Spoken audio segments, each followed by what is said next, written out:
Hey guys, welcome back to Cold Blood Creations, and today we're going to be doing 5 more care mistakes when it comes to bearded dragons.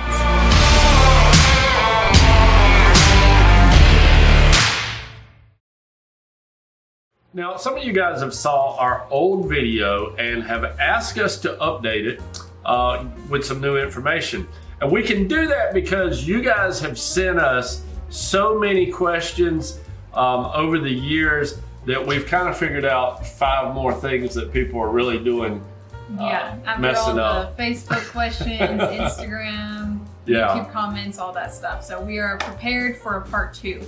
That's right, that's right. And we've talked about this one in other videos. There's probably nothing out there that is more detrimental to your success with keeping bearded dragons, or any reptile for that matter, or maybe even any pet for that matter, than the impulse buy.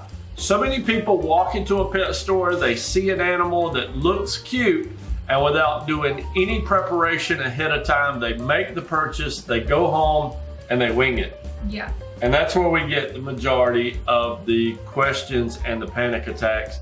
And people get mad at you too. Like, if you tell someone like, hey, maybe you should go home, do a little bit of homework before you bring this animal into its new environment, people will sometimes get a little bit flustered. Stop with the impulse buying, guys. Look, do the research. Just because it's on sale doesn't mean you have to get it.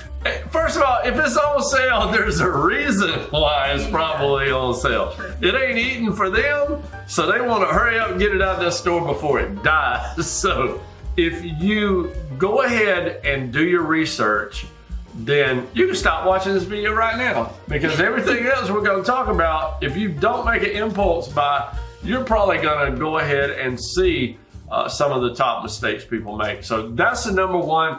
But if you've already screwed up and made that impulse purchase, we're going to try to help you out in the rest of this video, so you keep watching.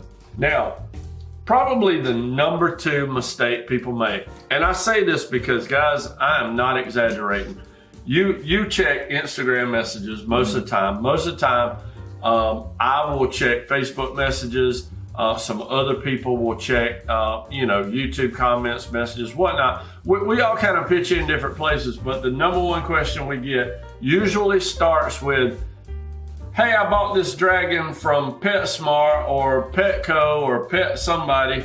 Just any of the big, box pet stores. Yeah, that's usually where it starts. I mean, that's usually almost everybody's email says, hey, I bought this animal from here, da-da-da. Yeah, and it usually ends with, it's not eating, what do I do? How do I get it to start? It's not eating, it's not pooping, it's, what else? It's laying here waiting to die. Yeah, it's hiding in its cage, doesn't come out, lethargic, everything. You know, we encourage people this. Stop buying from the big chain stores. Now, I'm not saying there's not a place for these stores. I'm not saying that there's not, we recommend people all the time, go to PetSmart, Petco, Pet whoever, buy your cage. If there's not a local small mom and pop business that's not pushing huge corporate agendas on their consumers, go find you a mom and pop store and do business with them. Find a specialty reptile store that deals in reptiles. But, once again, if you can seek out a breeder and you can make your purchase from a breeder, all the more better. But I probably get no less than about 200 emails a year, probably actually more than that. That's just on Facebook. Probably more than that if we add Instagram, YouTube comments and all that. Yeah. And once again, it's usually one of the big chain stores. People buy an animal from there, and they get in trouble right off the bat as soon as they come home. Because number 1, a lot of these stores are giving you faulty information. And again, they're employees, they're retail sale employees. They're not breeders. They don't make their living working with these animals.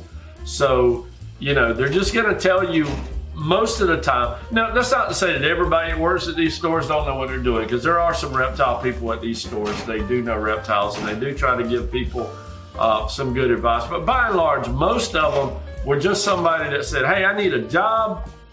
and they went to work for one of these Yeah, stores. they're trained to show people what they can do for their animal by buying a product off the shelf and not necessarily what's the best, how these animals survive out in the wild and how we need to replicate what happens in the wild in captivity. So the diet of the animal, like for bearded dragons, they need to be eating lots of fruits and vegetables and insects. But a lot of times the employees at PetSmart will be like, oh, you need to feed your dragon? Well, here's this little box of looks like dog food and for your bearded dragon, which most of the time they will never eat because it's just not natural. It's not good for them. It's not as good as what they're designed to eat. Yeah, that's exactly right. So stop with the impulse buying. Stay away from the chain stores. Find you a breeder. Find you a specialty reptile shop that specializes in these animals and go from there. I think if this year has taught us anything, it's that we need to be buying from, small local owned stores. Oh. And they are gaining popularity, thankfully, but we always try to encourage you guys to find some locally owned stores for numerous things that you want in your home. All right, guys, so the third point of this video is going to be not using common sense. Now, we don't want to insult nobody by saying that, but a lot of times people get in trouble simply because they're not using common sense. Now, again, I don't want to insult anybody because we recognize the fact that in a lot of cases, common sense comes from experience, but every now and then we're asked a question that, you just kind of have to shake your head and think, how in the world do these people live in the world? Yeah, I've actually had a question recently. Someone was asking me why their dragon was going crazy, and I was like, well, what is he doing? And she said, well, he's running back and forth in his cage throughout the day. And I was like, well, if you guys have been watching a lot of our videos, you'll know that this dragon right here behind me, he'll just walk back and forth in the background of almost every video, and there's nothing wrong with him. He's not crazy. He just has a lot of energy. He's young. He's only like almost 3 years old now. So he's just, he has a pretty big enclosure, so he just wants to walk around, and he can see out the glass, so he's probably curious about what's going on out there. He sees us in the room and he wants to come hang out with us. Yeah, she's like, how do I get him to stop doing that? I'm like, well, you really can't. He's a dragon. He's gonna do what he's gonna do. Sometimes people ask me like, hey, my dragon's not eating salad, and they'll fix this little baby dragon a ginormous salad that there's no way that dragon can finish that entire salad by itself. Yeah, we had a lady one time, she bought a dragon from us. It was a baby. This thing was like not much bigger than my thumb here. And she said, I can't tell, I don't think he's eating anything.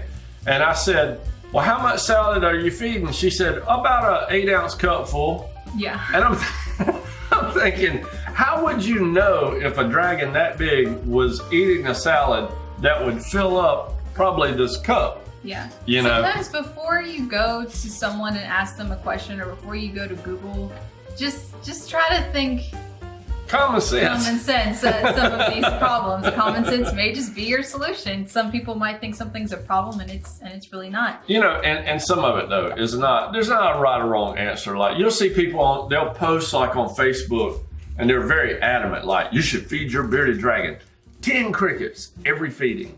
And I'm like, does that mean 10 pinhead crickets or 10 adult crickets? And what happens if you only have 9 crickets and you run out? Yeah, then you gotta email somebody. Yeah. Hey, look here, this the baby daughter.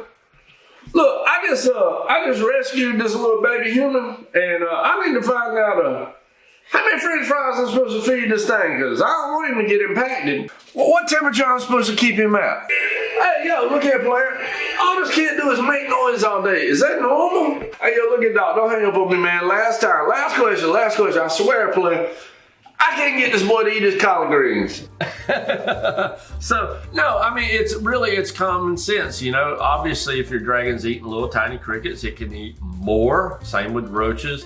If your dragon is a baby, you're not going to feed it an adult roach or an adult cricket. So a lot of the things that people do get worried about and they get upset about is just, sit back, relax, take a deep breath, use some common sense, and and things will work out a lot better for you. These animals are designed to thrive. I've never had a specific number for the food for any of my dragons, like ever. I just simply look at their stomach, especially for a baby. Look at their stomach and think in your head, what could I fit in there?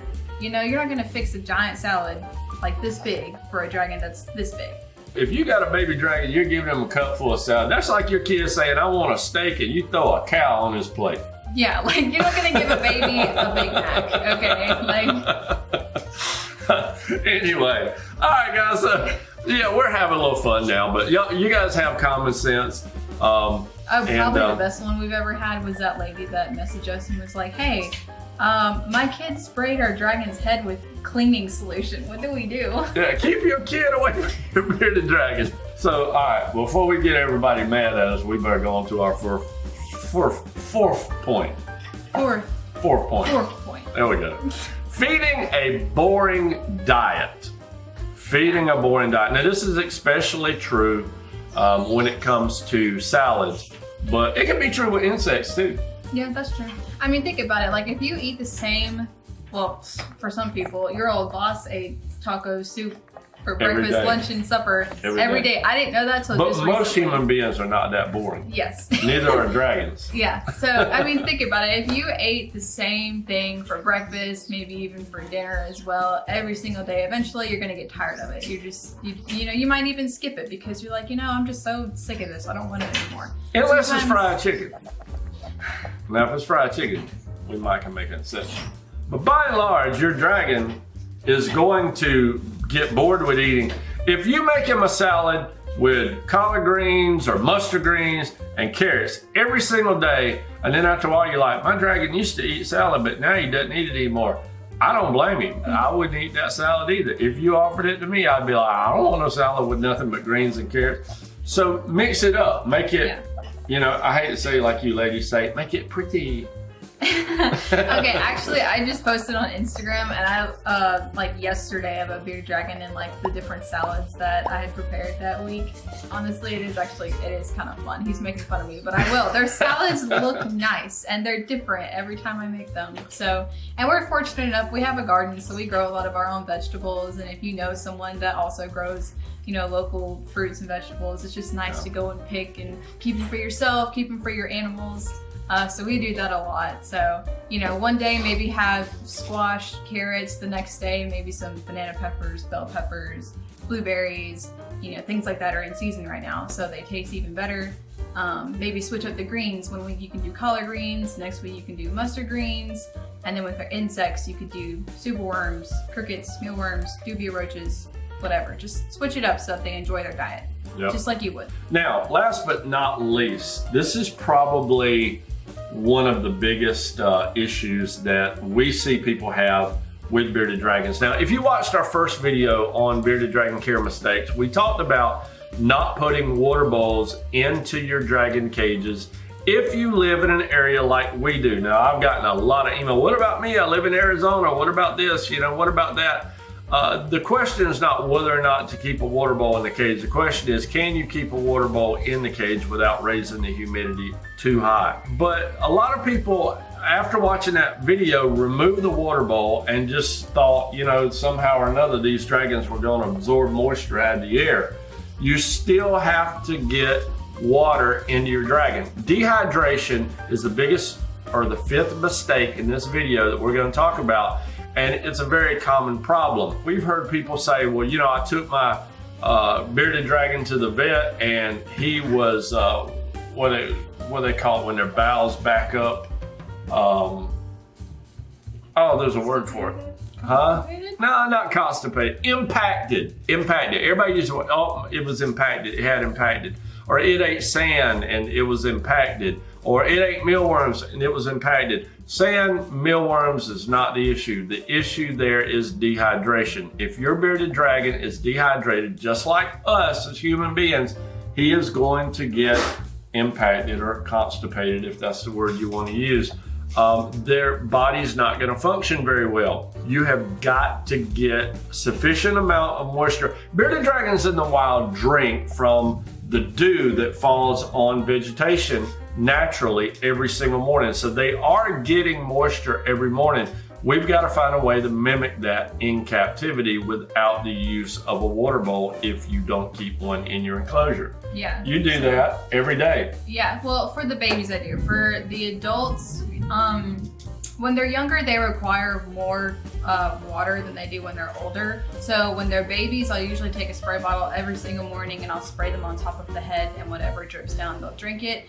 And then every salad that I prepare for them, I spray it with water. Now the adults, I could try to spray them with the spray bottle and they still won't drink it. They just, as they get older, they just know I don't really need it, so I don't want it.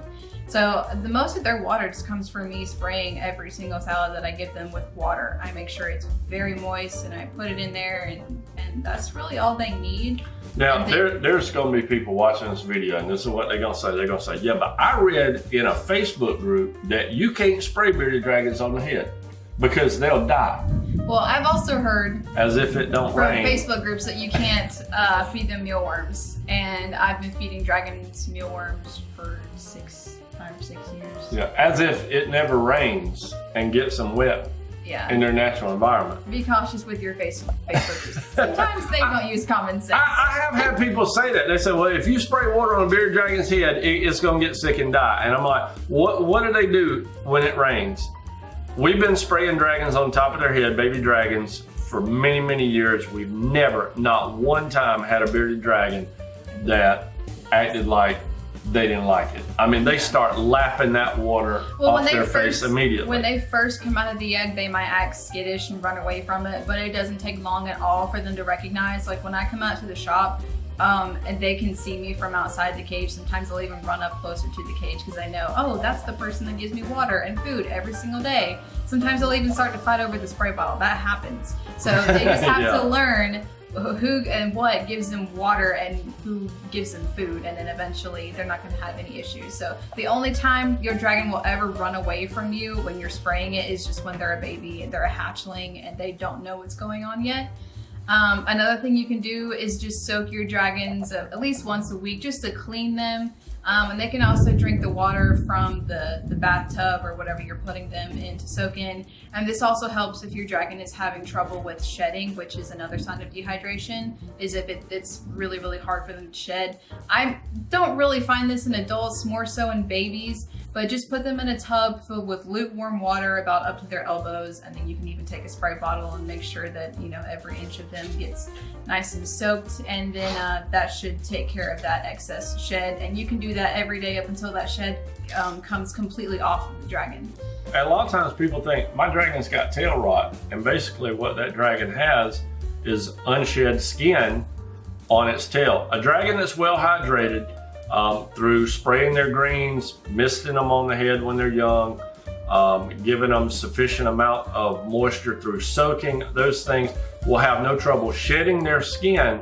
And so a lot of times, you know, I've had people send me, I even had a guy send me, says veterinarian told him his dragon had tail rot.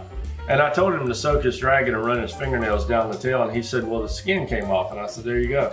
It's not tail rot at all. We got a lot of thunder going on outside. I don't know if you guys are picking up on that, but anyway. All right, guys, that is going to be our 5 care mistake video for the year 2023. Thank you guys for watching. We do appreciate that, by the way. And we hope you guys learned a lot, and we will see you guys in our next video. Y'all have a good one. Bye, y'all.